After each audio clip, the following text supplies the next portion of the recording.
Hello dears, हम कर रहे हैं मोशन इन 1D। एक्सरसाइज 1 का डिस्कशन हम कर चुके हैं, एक्सरसाइज 2 का डिस्कशन बाकी था, वो आज हम करने जा रहे हैं। और ये लाइव सेशन जो है स्ट्रीम लगभग 3 बजे के आसपास या आगे पीछे हो सकता है। It depends on process scheme of YouTube, कितना टाइम वो लेते हैं। लेकिन मेरी अभी उम्मीद है कि 3 बजे के आसपास मैं आपको ये लाइव सेशन प्रोवाइड कर दूँगा। और शीट डिस्कशन है, एक्सरसाइज 2 करना है मोशन इन 1D का। हमने एग्जॉस्टिवली पढ़ाई कर ली है 1D मोशन और 2D मोशन की। अब जो हमारा समर वेकेशन है 4-5 दिनों का, सो कॉल्ड समर वेकेशन, उसमें हम कोई क्लास आगे कंटिन्यू ना करके जितना काम हमने किया है इसके बहुत सारे क्वेश्चंस डिस्कस करने वाले हैं और यही काम हम अब करेंगे, ये हमारी उम्मीद है। तो वेलकम AIC में, वेलकम कोर्स आशा में। आप सब आइए, जुड़िए और इन्जॉय करिए एक्सरसाइज 2 के सॉल्यूशंस को। जो कंसेप्ट्स नहीं आते हैं क्वेश्चंस के थ्रू उनको सीख लीजिए, अगर कंसेप्ट्स आते हैं तो उनको और स्ट्रॉन्ग कर लीजिए, और अगर क्वेश्चंस के थ्रू भी आपको लगता है कि नहीं कंसेप्ट्स हमारे स्ट्रॉन्ग नहीं हैं तो पर्सनली मिलिए और इन्जॉय करिए अपनी पढ़ाई को। मिलते हैं क्वेश्चंस के साथ। आइए भाई शुरू करते हैं। क्वेश्चन नंबर 1 यहाँ पे आ जाते हैं। इस टूल बार को कैसे हटाया जाता है? ऐसे हटाया जाता है, ठीक है। ये टूल बार हट गया। अब आते हैं question number 1। The position x of a particle varies with time as x equals at square minus bt cube. a and b are constants, ठीक है ना। Acceleration at time t of the particle will be equal to 0। What is the value of t? कह रहा है t time पर acceleration 0 हो जाता है, तो t टाइम कितना होगा? अब हमें ये बात नहीं पता, लेकिन इतना पता है कि जो एक्सेलरेशन होता है अगर उसको लिखना हो तो d2x बाई dt2 ऐसे लिखा जा सकता है। Double derivative of position with time is called acceleration. तो दिमाग में आता है कि यार कैसे निकालें इसको। तो मेरे हिसाब से इस पूरी राम कहानी को कुछ ऐसे सॉल्व किया जा सकता है। थोड़ा सा टूल बार इसको हटाना पड़ेगा। हाँ, अब इस x वाले फंक्शन को हम यहाँ नोट डाउन कर लेते हैं। x is equal to at square minus bt cube. ये मेरे पास पोजीशन का फंक्शन लिखा हुआ है। एक बार इसको डिफरेंशिएट कर लीजिए, इसका डेरिवेटिव निकालिए। ये वेलोसिटी आएगा, dx by dt is called velocity. आप डिफरेंशिएट करिए तो d by dt of at square minus bt cube आप ये लिखेंगे, और उसके बाद आप इसको डिस्ट्रीब्यूट कर देंगे। Differentiation is distributive, b d by dt of t cube. आप लिखेंगे 2a into T minus 3b into t square. ये आपकी वेलोसिटी आ गई। अब आप क्या करें, इस वेलोसिटी को एक बार और डिफरेंशिएट कर दीजिए। तो आप लिखिए dv बाई dt, तो ये आपका एक्सेलरेशन बन जाएगा, यानी कि d by dt of 2at minus 3b into t square. ये बचा, आप डिस्ट्रीब्यूट कर दीजिए। 2a dt बाई dt बचेगा minus 3b of d dt of T square, ये बचेगा। अब देखें क्या बचा, ये बचा 2a और dt 1 हो गया, ये हुआ 3b, बाहर आएगा 2 और फिर बचेगा t की पावर 1। तो ये हुआ आपका 2a minus 6b into T, और ये है आपका एक्सेलरेशन। सवाल में पूछा गया है कि किस टाइम पर एक्सेलरेशन 0 हो जाएगा, तो आपको अल्टीमेटली एक्सेलरेशन को 0 पुट करना है, that is 2a minus 6b into T. तो यहाँ से पता चला कि 6b into T is nothing but 2a, तो 2 से 6 कैंसिल हुआ, 3 बचा। t की वैल्यू बेटा आपकी आ गई a बाई 3b। इस टाइम पर एक्सेलरेशन 0 हो जाएगा। क्लियर है? Now let's check. ऑप्शन आप देख लीजिए, a बाई 3b। आइए देखिए, a by 3b, a by 3b clear दिखाई देता है कि ऑप्शन सी जो है वो करेक्ट है। कलर चेंज करें पहले तो, तब तो आपको दिखाई देगा। ऑप्शन सी जो है वो करेक्ट है। क्लियर है? आइए बातें करें। सेकंड क्वेश्चन देखिए, कह रहा है कि acceleration of particle starting from rest, तो यानी इनिशियल वेलोसिटी जो पार्टिकल की है that is 0, varies with time according to the relation. Acceleration का फंक्शन आपको दे रखा है।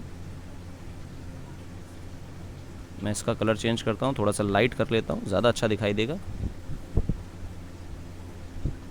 कह रहा है कि जो एक्सेलरेशन है उसका फंक्शन है minus S omega square sine omega T. ये एक्सेलरेशन का फंक्शन है, ठीक। और कह रहा है displacement of the particle at time T will be, T time पर इसका एक्सेलरेशन क्या होगा पार्टिकल का। तो मेरे हिसाब से कुछ खास नहीं है, बात सिर्फ इतनी है कि अगर पोजीशन को 2 बार डिफरेंशिएट करके हम एक्सेलरेशन पे पहुंचते हैं, तो एक्सेलरेशन को 2 बार इंटीग्रेट करके टाइम के साथ हम पोजीशन पर पहुंच सकते हैं। अल्टीमेटली उसने डिस्प्लेसमेंट पूछा तो चेंज इन पोजीशन इंटीग्रेट करके आती है, और वही काम करना है, 2 बार इंटीग्रेट करना है। तो एक्सेलरेशन आपके पास लिखा हुआ है, कोई परेशानी वाली बात नहीं है मेरे हिसाब से, काम कर लेते हैं।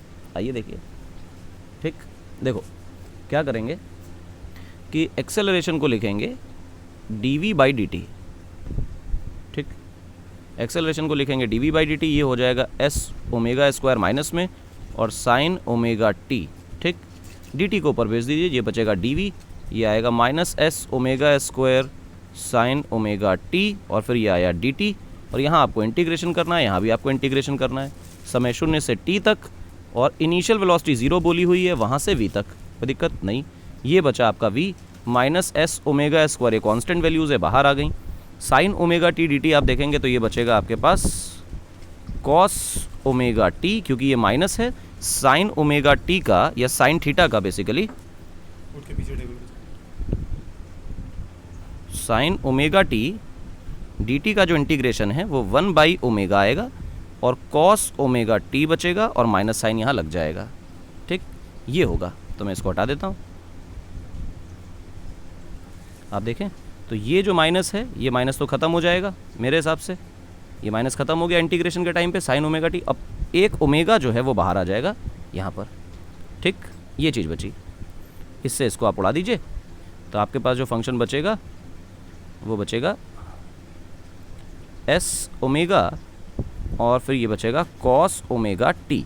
कोई दिक्कत मेरे हिसाब से नहीं। इसके बाद आप इसको लिखिए dx/dt, क्योंकि वेलोसिटी को आप dx/dt लिख सकते हैं। आपके पास s omega cos omega T type की चीज़ आ रही है, कोई परेशानी मेरे हिसाब से नहीं होनी चाहिए। अब आप इसको dx अलग कर लीजिए, और s omega cos omega T dt इसको इंटीग्रेट कर लीजिए, इसको इंटीग्रेट कर लीजिए। जब आप x को इंटीग्रेट करेंगे तो डेल्टा x आएगा, वही आपका डिस्प्लेसमेंट वेक्टर होगा। ये s ओमेगा रह गया, कॉस ओमेगा टी का इंटीग्रेशन होगा 1/ओमेगा बाहर, और बनेगा साइन ओमेगा टी, ठीक, तो ओमेगा से ओमेगा कैंसिल हो जाएगा, आपका आंसर आएगा s साइन ओमेगा टी। ये आपका डिस्प्लेसमेंट है टी टाइम में, कोई परेशानी नहीं होनी चाहिए, ऐसा मेरा मानना है। बड़ा आसान सवाल था, s साइन ओमेगा टी, और ए ऑप्शन करेक्ट दिखाई देता है अपने चारों ऑप्शंस में, ठीक है। अगले सवाल पे आ जाइए, अगले सवाल को गौर से देखिए, टूल बार को नीचे ले आते हैं, टाइम देखिए, क्वेश्चन को ठीक से पढ़ें।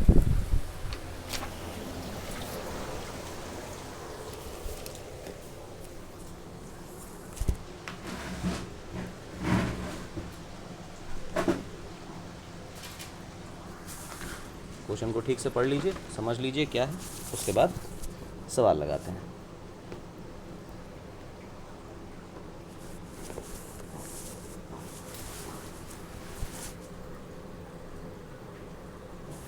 देखो भाई क्या कह रहा है, a passenger travels along the straight road for half the distance with velocity v1 and the remaining half distance with velocity v2, then average velocity is given by, class illustration है, कुछ खास नहीं है। कह रहा है कि आधी डिस्टेंस को v1 से आधी डिस्टेंस को v2 से चलता है तो कितनी उसकी एवरेज वेलोसिटी होती है, ये पता करिए। तो पता करते हैं। तो सबसे पहले हम एक रोड बना लेते हैं जो डिस्टेंस है d, ठीक, और इसमें से एक हाफ डिस्टेंस लिख लेते हैं, ये d/2 और ये भी d/2। इसको v1 वेलोसिटी से चलते हैं, इसको v2 वेलोसिटी से चलते हैं, तो यहाँ टाइम कितना लगेगा d/2 v1, यहाँ टाइम कितना लगेगा d/2 v2। ये कैसे, तो अगर कांस्टेंट वेलोसिटी है तो टाइम की वैल्यू डिस्टेंस अपॉन स्पीड होती है, ठीक, ध्यान रखें। अब जो एवरेज वेलोसिटी का फॉर्मूला है वो है total distance upon total time. Total distance कितनी है d, और टोटल टाइम कितना है t1 प्लस t2, तो d ऐसे ही रहा, और t1 की वैल्यू क्या है, दैट इज़ d/2v1, और इसकी वैल्यू क्या है d/2v2। d से d कैंसिल, कॉमन लेके उड़ा दीजिए आप। सबसे नीचे अगर आप देखें तो 2v1v2 ये आपका एलसीएम आ जाएगा, ठीक। ये एलसीएम आते ही जो इसके ऊपर इस पोजीशन पे जो चीज़ें आएंगी वो आएगी V2 प्लस V1 और ऐसे ही रहेगा। तो आंसर आया 2V1 V2 upon V1 plus V2। सिर्फ एलसीएम लिया है और कुछ खास काम नहीं किया है, मेरे हिसाब से कैलकुलेशन ईजी है, काम हो गया होगा। ठीक है, ये चीज़ हो गई। अब ये क्वेश्चन नंबर कौन सा है चेक करें। क्वेश्चन नंबर 4 है, आसानी से आ गया है। और क्वेश्चन का आंसर क्या है वो चेक करें, 2V1 V2 upon V1 plus V2। Question number 4 का आंसर ये है। मैच तो कर लें, ड्रैग हो जा भाई। 2V1 V2 upon V1 plus V2, D option correct दिखाई देता है। ठीक है, अगले क्वेश्चन की तरफ आइए। कह रहा है bus starts moving with acceleration 2 metre per second square. Cyclist, ध्यान रखें इसमें ये कहीं नहीं कहा गया है कि इनिशियल वेलोसिटी क्या है, लेकिन जब भी कभी ऐसा सवाल मिले तो ये मानकर चलना चाहिए कि इनिशियल वेलोसिटी क्वेश्चन में 0 दे रखी है। Bus starts moving with acceleration इतना, but starts moving with what velocity उसने नहीं बोला, यानी एक्सेलरेशन है इस वजह से उसका मोशन शुरू हुआ, वरना वो रेस्ट पर होती। ठीक, ये बात पकड़नी है। और अगर इनिशियल वेलोसिटी देनी होगी तो फिर वो देगा, देखा जाएगा। A cyclist 96 metre behind the bus start simultaneously towards a bus at 20 metre per second. एक बस है, स्टार्टिंग में वो 0 वेलोसिटी से चल रही है, लेकिन उसका एक्सेलरेशन है 2 मीटर पर सेकेंड स्क्वायर। एक साइक्लिस्ट है जो कि 96 मीटर उससे पीछे है बस से, और वो उसी समय पर चलना शुरू करता है जिस समय पर बस की स्टार्टिंग पॉइंट है। दोनों का t बराबर 0 सेम है, और वो बस की तरफ टूवर्ड्स अ बस ट्रेवल करता है constant velocity 20 metre per second से। After what time will he be able to overtake the bus, कितने समय बाद इसको ओवरटेक कर लेगा। तो मेरे हिसाब से इधर बना लेते हैं एक साइक्लिस्ट को,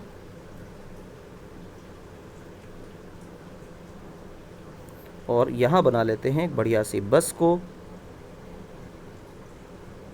ये आगे जा रही है 2 मीटर पर सेकेंड स्क्वायर से, और इनिशियल वेलोसिटी जो है वो 0 है। इसका इनिशियल जो एक्सेलरेशन है वो 0 है, लेकिन इसकी जो इनिशियल वेलोसिटी है वो दी हुई है 20 मीटर्स पर सेकेंड, और जो इन दोनों के बीच का सेपरेशन है दैट इज़ 96 मीटर्स। ये ऐसे है, ये दिया गया है क्वेश्चन में। ठीक, इसके कई अप्रोचेज़ हैं। एक तो आप पुराने तरीके से कर सकते हैं, मोशन वाला तरीका अप्लाई करके, बट मेरे हिसाब से ऐसे जब भी सवाल आए कि कौन कब ओवरटेक कर लेगा, तो आपको एक चीज़ पकड़नी चाहिए कि आप सबसे पहले रिलेटिव अप्रोच को इस्तेमाल करें। आप इस पर बैठ जाइए, जब आप इस पर बैठ जाएंगे इसके एक्सेलरेशन को 0 करेंगे और उल्टा करके साइक्लिस्ट को प्रोवाइड कर देंगे, that is 2 metre per second square. Initial velocity भी उल्टी करके दी जाती है, लेकिन इनिशियल वेलोसिटी 0 है, इसलिए यहाँ भी जो पीछे की तरफ इनिशियल वेलोसिटी जाएगी वो 0 ही जाएगी, तो कोई लॉजिक नहीं है। तो रिलेटिव टू बस के रिलेटिव, अगर हम बस के फ्रेम ऑफ रेफरेंस से चेक करना चाहें तो जो साइक्लिस्ट है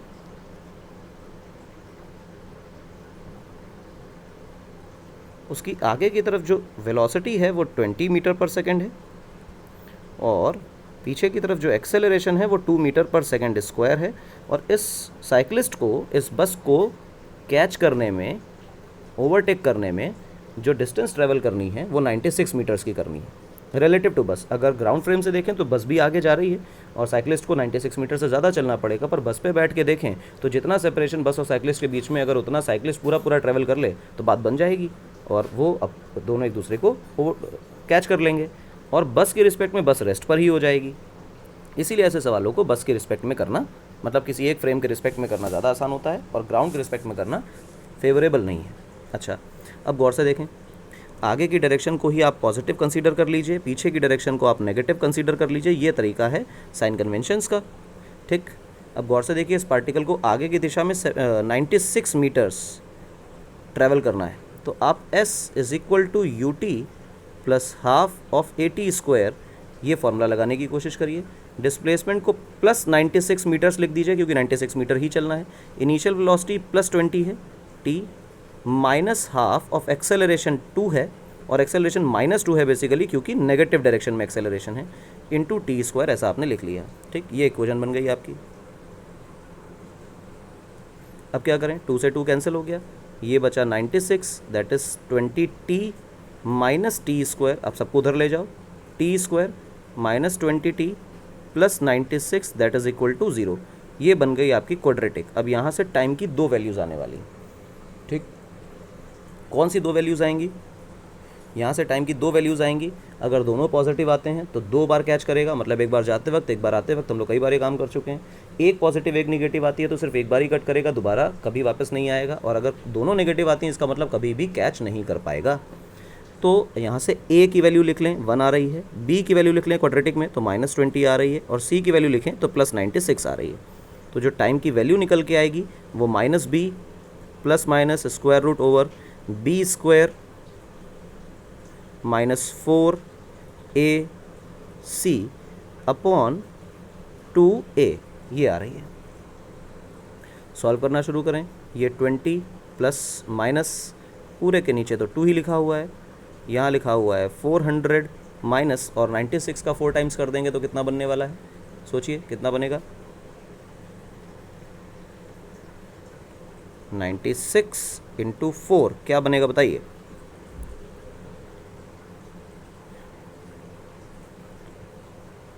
ऐसे करो, 100 इंटू 4 दैट इज़ 400, और उसके बाद इसमें से 4 बचा हुआ है तो 4 इंटू 4 दैट इज़ 16। तो इस 400 में से 16 माइनस कर दो, 16 माइनस करोगे आपका आंसर आ जाएगा। आप 10 माइनस करिए तो 390 पहुँचे, और 6 और माइनस करिए तो 384 पहुँचे। 384 पहुँच गए यहाँ पे। अब यहाँ पर आओ, देखो गौर से क्या लिखा हुआ है, 20 plus minus square root of 16/2। अब यहाँ से दो रूट्स हैं, एक प्लस वाला लेकर के एक माइनस वाला लेके। T1 की वैल्यू जो लिखी जाएगी 20 माइनस स्क्वायर रूट ऑफ 16/2, और जो T2 की वैल्यू है that is 20 plus square root of 16/2। यहाँ से आप लिखेंगे तो 20 माइनस 4/2, और यहाँ से आप लिखेंगे तो 20 प्लस 4/2। अब देखो गौर से, यहाँ पे आया 16/2 दैट इज़ 8 सेकेंड्स, और यहाँ पे आया 24/2 दैट इज़ 12 सेकेंड्स। यानी 8 सेकंड और 12 सेकंड दो आंसर्स मेरे पास हैं, दोनों पॉजिटिव आ रहे हैं। यानी कि एक बार साइक्लिस्ट जाते वक्त इसको पकड़ेगा और एक बार आते वक्त पकड़ेगा, यानी कि पहले तो साइक्लिस्ट उसको ओवरटेक कर जाएगा, और बाद में बस की स्पीड इतनी ज़्यादा हो जाएगी एक्सेलरेशन की वजह से कि बस उसको ओवरटेक करेगी। पहले एक बार साइक्लिस्ट ओवरटेक करेगा, फिर बस ओवरटेक करेगी। ये फिनोमेना होने वाला है। 8 और 12 दो आंसर्स हमारे पास करेक्ट आ रहे हैं। ऑप्शन मैच कर लेते हैं कौन सा सही है। तो कह रहा है कि 8 सेकंड बिल्कुल करेक्ट है, और 12 सेकंड ऑफकोर्स ये भी करेक्ट है। कलर चेंज करें, 8 सेकंड पे टिक मारें और 12 सेकंड पे टिक मारें, कोई दिक्कत नहीं। अगले सवाल पे आते हैं।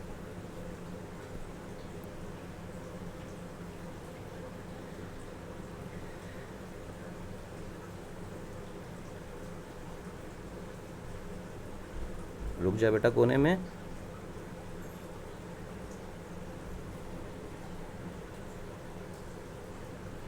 अब ठीक है, टूल बार भी परेशान करता है।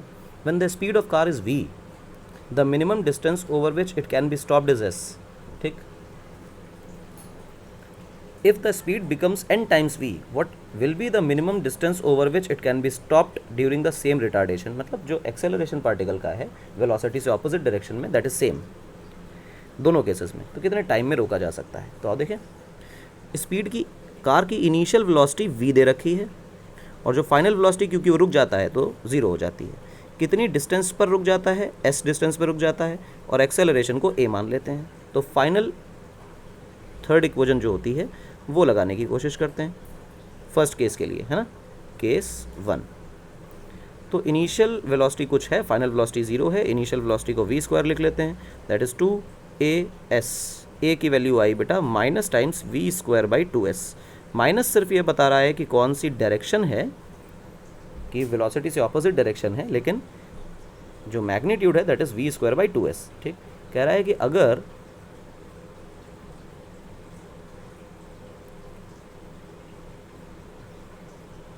n टाइम्स v हो जाए तो मिनिमम डिस्टेंस क्या होगी। तो केस 2 लगा लेते हैं। तो ये आया केस 2। केस 2 कह रहा है कि जो इनिशियल स्पीड है वो n टाइम्स v हो गई, फाइनल स्पीड तो फिर से 0 है क्योंकि अभी भी रोकना है। इस बार की जो सेपरेशन है वो पता नहीं, लेकिन जो एक्सेलरेशन है वो तो पुराना वाला ही है, that is v square by 2s। और रिटार्डेशन है तो हम ये कह सकते हैं कि वेलोसिटी से ऑपोजिट डायरेक्शन में होगा, इसलिए माइनस साइन ले सकते हैं, कोई दिक्कत नहीं। अब v square minus u square is equal to 2as लगाने की कोशिश करो। फाइनल वेलोसिटी 0 है, इनिशियल वेलोसिटी जो है वो n टाइम्स v है, इस पूरे का स्क्वायर होगा। और ध्यान रखें v स्क्वायर इंटू n नहीं होगा, n v का होल स्क्वायर बनेगा। 2 इंटू एक्सेलरेशन की value v square by 2s हो जाएगी, और जो इस बार का सेपरेशन है उसको s प्राइम बोल देते हैं, जितनी देर पे रुकेगा। Minus n square v square that is equal to minus times 2 से 2 cancel v square by s और यहाँ पे हो गया एस प्राइम। ठीक, वी स्क्वायर से वी स्क्वायर कैंसिल हो गया, माइनस से माइनस कैंसिल हो गया, n square s is equal to s prime. ये अपना आंसर आ गया।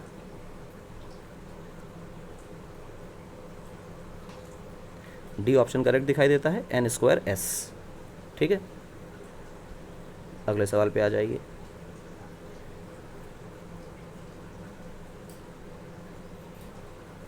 रुक जा बेटा। हाँ, तो फिर से वही सवाल रिपीट हो गया। अगले सवाल पे आइए। अगला सवाल आपको क्या कर रहा है? Two ends of a train moving with constant acceleration pass a certain point with velocities u and v. The velocity with which the middle point of the train passes the same point is. कह रहा है कि दो ends हैं किसी train के, एक start एक एंड वाला। एक ट्रेन है ऐसे और इस ट्रेन की लेंथ है l, ये इसका फोर हेड है और ये इसका बैक बिल्कुल लास्ट पॉइंट है। ठीक, अब क्या कह रहा है कि किसी एक पोल को, किसी एक मार्क को ये वाला जो पॉइंट पास करता है वो u वेलोसिटी से करता है, और जब यही ट्रेन यहाँ तक चली जाती है, आगे चली जाती है, तो लास्ट वाला पॉइंट जो है वो उसको v वेलोसिटी से मूव करता है। यानी कि जब ट्रेन अप्रोच करती है इस पॉइंट को तो उसकी ट्रेन की वेलोसिटी v होती है, और ट्रेन जब पास कर जाती है इसको तो उसकी वेलोसिटी v हो जाती है। तो बेसिकली सिर्फ एंड वाले पॉइंट की वेलोसिटी v नहीं है, इसकी भी वेलोसिटी v ही हो गई है स्टार्टिंग पॉइंट की। बेसिकली पूरी ट्रेन की वेलोसिटी v है, यानी continuously velocity of train increase कर रही है। जब स्टार्ट में जब इस बेंचमार्क तक पहुंचती है ट्रेन तो उसकी वेलोसिटी u होती है, और जैसे जैसे इस ट्रेन को क्रॉस कर रही है, इस बेंचमार्क को ट्रेन क्रॉस कर रही है, इसकी वेलोसिटी बढ़ रही है, बढ़ते बढ़ते बढ़ते बढ़ते v हो गई।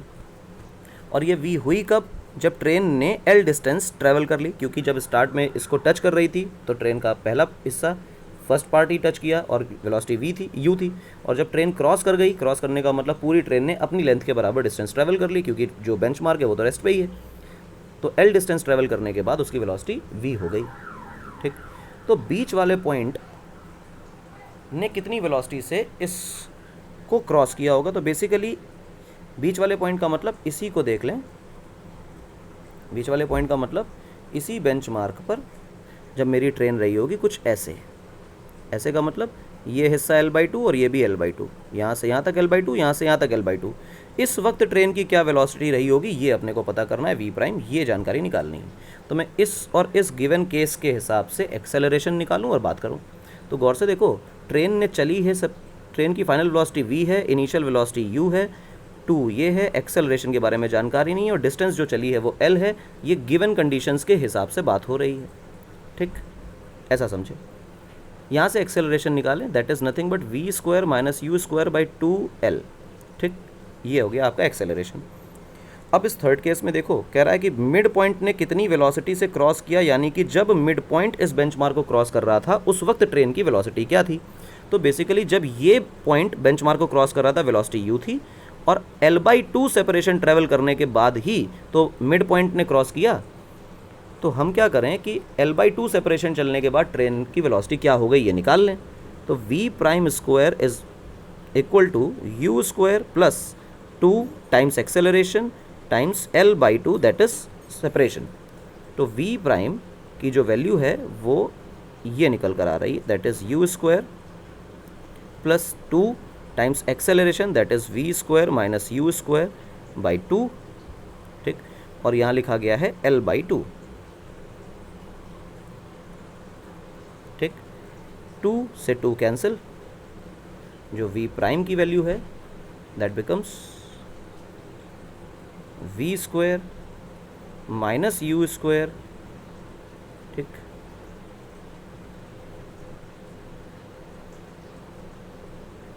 अपॉन 2, और इस पूरे के मल्टीप्लिकेशन में l है और यहाँ पे है u स्क्वायर।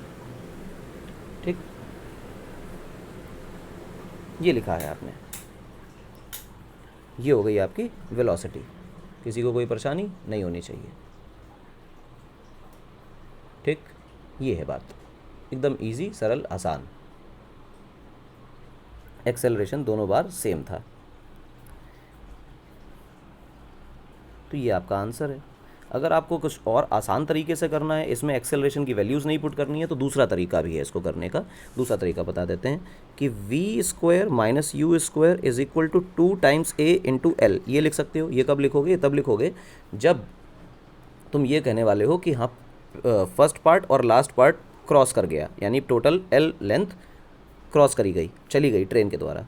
दूसरा क्या करोगे? V prime square minus u square is equal to 2 times a times l by 2। ये इक्वेशन 1 है, ये इक्वेशन 2 है। आप इन दोनों को सॉल्व करके वी प्राइम की वैल्यू निकाल सकते हैं। ठीक, कोई परेशानी नहीं होने वाली, इत्मीनान से आ जाएगा। कोशिश करनी है कि यहाँ से 2al की जो वैल्यू है वो देखिए अब क्या है, v square minus u square. तो 2al की जो वैल्यू है वो v square minus u square put कर दें।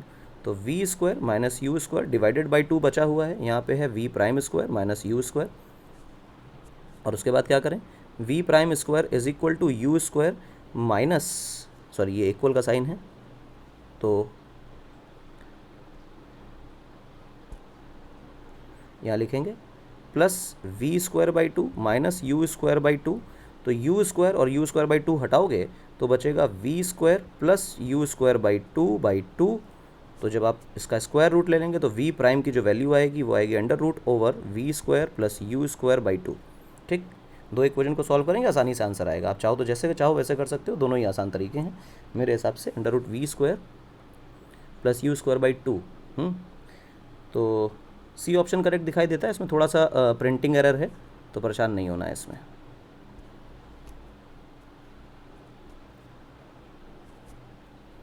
अगले सवाल पे आ जाएं। अगला सवाल देखें। अगला सवाल कह रहा है एक पार्टिकल है, एक्सेलरेट करता है from rest at a constant rate for some time and attains velocity of 8 meter per second. कोई दिक्कत नहीं। Afterwards it decelerates with the constant rate and comes to rest. If the total time taken is 4 seconds, then the distance traveled is।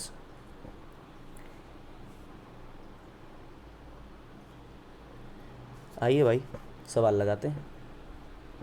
इसमें एक छोटी छोटी सी बात है कि जो एक्सेलरेशन है वो आते वक्त, मतलब एक्सेलरेट होते हुए और डीसेलरेट होते हुए जो मैग्नीट्यूड है वो बराबर है। दोनों केस में इस बात को पकड़ के चलना है। ठीक, ध्यान रखें इस बात को, क्योंकि क्वेश्चन में नहीं बोला गया है कि एक्सेलरेशन अलग अलग है। तो मान के चलना जब वो एक्सेलरेट हो रहा है तो भी उसका मैग्नीट्यूड ए है, और जब वो डीसेलरेट हो रहा है तो भी उसका मैग्नीट्यूड ए है, अलग मैग्नीट्यूड नहीं है। आइए भाई, पार्टिकल जो है वो एक्सेलरेट कर रहा है, इस बात को पकड़ना है। बेटा कोने में आ जाओ, है ना, तुम इरिटेट कर रहे हो अब।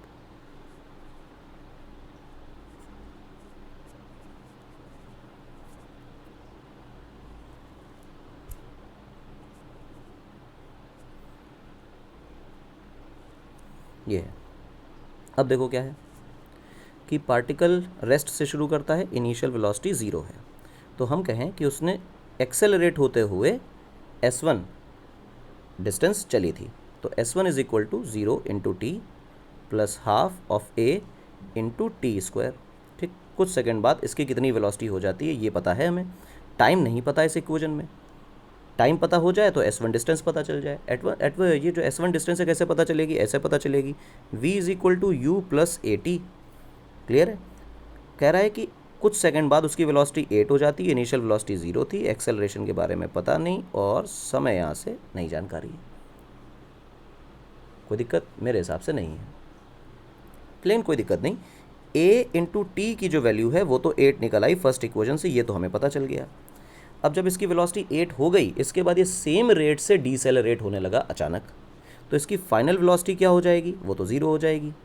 और इस डीसेलरेशन वाले पार्ट में जो इनिशियल वेलोसिटी है वो तो 8 है। ऐसा क्यों? क्योंकि मान लो कि यहाँ से यहाँ तक वो एक्सेलरेट हो रहा था और यहाँ से यहाँ तक वो डीसेलरेट हो रहा था। तो जब भी कभी एक्सेलरेशन बदलेगा, भाई ये पॉजिटिव एक्सेलरेशन नेगेटिव एक्सेलरेशन है, तो अलग अलग एक्सेलरेशन को हम अलग अलग जर्नीज़ की तरह करते हैं। इस जर्नी की जो इनिशियल वेलोसिटी है इस पर्टिकुलर जर्नी की, वो फाइनल वेलोसिटी होगी। फर्स्ट जर्नी जिसमें वो एक्सेलरेट हो रहा है उसकी फाइनल वेलोसिटी जो है वो 8 प्रोवाइडेड है, तो वो सेकेंड जर्नी जिसमें वो डीसेलरेट हो रहा है उसके लिए वो इनिशियल वेलोसिटी बन जाएगी।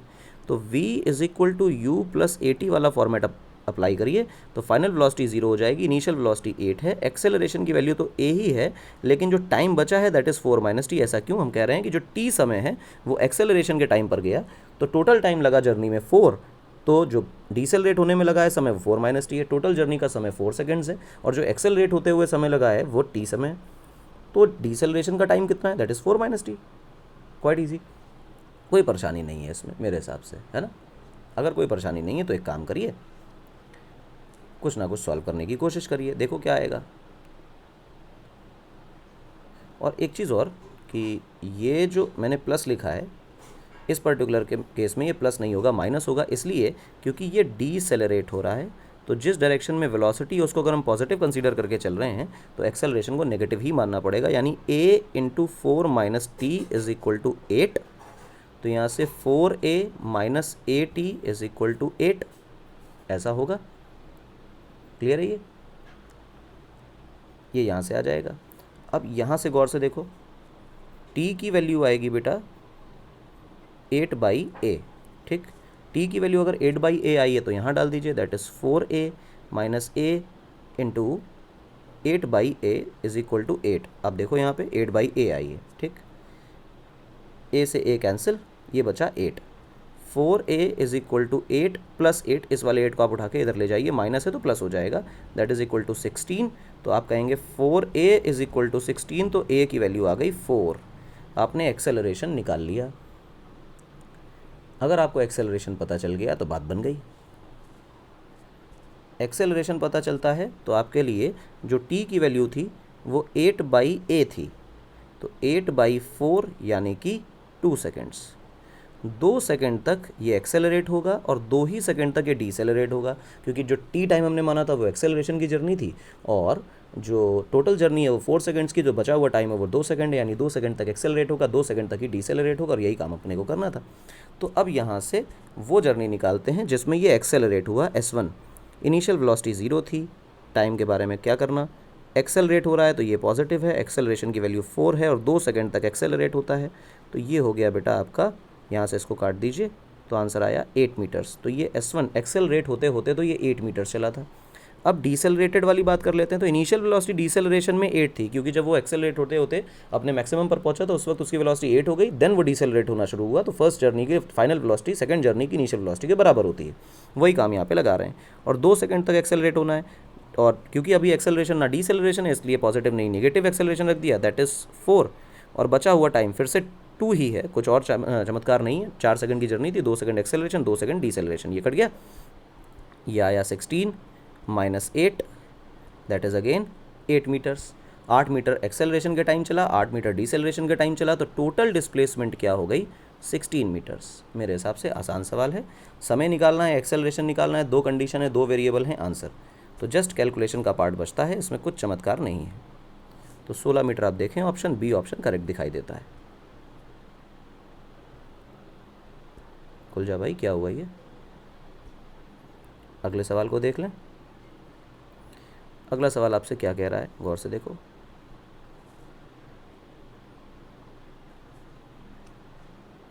कह रहा है the velocity of a particle at an instant is 10 meter per second. After 5 second the velocity of particle is 20 metre per second. Find the velocity at 3 seconds before from the instant when the velocity of particle is 10 meter per second. कह रहा है कि किसी instant पे velocity 10 meter per second है, 5 second बाद उसकी velocity 20 हो जाती है, एक्सेलरेशन को कांस्टेंट मान के चले हैं। कह रहा है कि जिस इंस्टेंट पर उसकी वेलोसिटी 10 मीटर पर सेकंड थी उससे 3 सेकंड पहले उसकी वेलोसिटी क्या रही होगी। फिलहाल इनिशियल वेलोसिटी को मान लेते हैं 10 meter per second, final velocity को मान लेते हैं 20 मीटर पर सेकंड जो प्रोवाइडेड है, ठीक है ना। और समय जो लिया गया है वो 5 सेकंड लिया गया है। तो एक्सेलरेशन के बारे में पता नहीं है, काम करो एक्सेलरेशन निकालो, that is v is equal to u plus a t. 20 is equal to 10 plus a के बारे में पता नहीं, ये 5, इसको उधर ले जाओ तो बचा 10 is equal to 5 times a। यहाँ से पता चला a की वैल्यू 2 मीटर पर सेकेंड स्क्वायर है।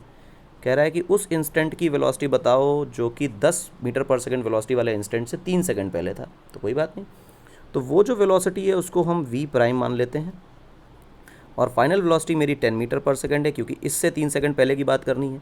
ये 0 पे था तो ये उससे 3 सेकंड पहले की बात थी, यानी इस बीच में जो समय बीता है वो 3 सेकंड्स बीता है, ठीक। और एक्सेलरेशन अभी भी कांस्टेंट है, that is 2 metre per second square. Clear है मेरी बात, बिल्कुल। तो आप कहिए v is equal to v prime plus a into t, ठीक है ना। v is equal to u plus a t. Final velocity 10 है, इनिशियल वेलोसिटी के बारे में पता नहीं, एक्सेलरेशन 2 है और टाइम की वैल्यू 3 दे दी है। ये हुआ 10, that is v prime plus 6, तो v प्राइम की वैल्यू आ गई बेटा 4 metre per second. 4 metre per second की वेलोसिटी थी 3 सेकंड पहले उसकी। 4 metre per second, B option दिखाई देता है करेक्ट।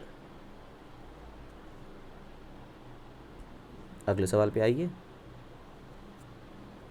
अगला सवाल क्या कह रहा है? कह रहा है कि एक पार्टिकल है, उस एक्सपीरियंस करता है कांस्टेंट एक्सेलरेशन को 20 सेकंड्स के लिए आफ्टर स्टार्टिंग फ्रॉम रेस्ट, यानी इनिशियल वेलोसिटी इस केस में भी ज़ीरो ही दे रखी है, कोई दिक्कत नहीं है, और जितने समय तक एक्सेलरेशन है वो 20 सेकंड्स है। If it travels a distance s1 in the first 10 seconds and distance s2 in the next 10 seconds, then इनमें से कौन सा ऑप्शन करेक्ट है, कौन सा रिलेशन होल्ड करता है दोनों जगह की बातों के लिए? ठीक है, कोई दिक्कत वाली बात नहीं है, इनिशियल वेलोसिटी इतनी है, कोई परेशानी नहीं। सवाल लगाते हैं। शुरुआत के 10 सेकंड में कितनी दूरी चलेगा? कोई दिक्कत नहीं। हम कहते हैं कि s1 जो दूरी चली गई शुरुआत के 10 सेकंड में चली गई, तो इनिशियल वेलोसिटी क्या होगी इसमें सोचो। जो इनिशियल वेलोसिटी होगी वो 0 है, और ये t plus half of a। अच्छा, एक चीज़ और कि 20 सेकंड्स तक ये एक्सेलरेट हुआ और इसने शुरुआत के 10 सेकंड इसने 10 बाद के 10 सेकंड इतने, तो हम कहते हैं ठीक है ये दिक्कत है। ये हो गया भाई, 10 का स्क्वायर लगा दिया, कोई परेशानी नहीं हुई।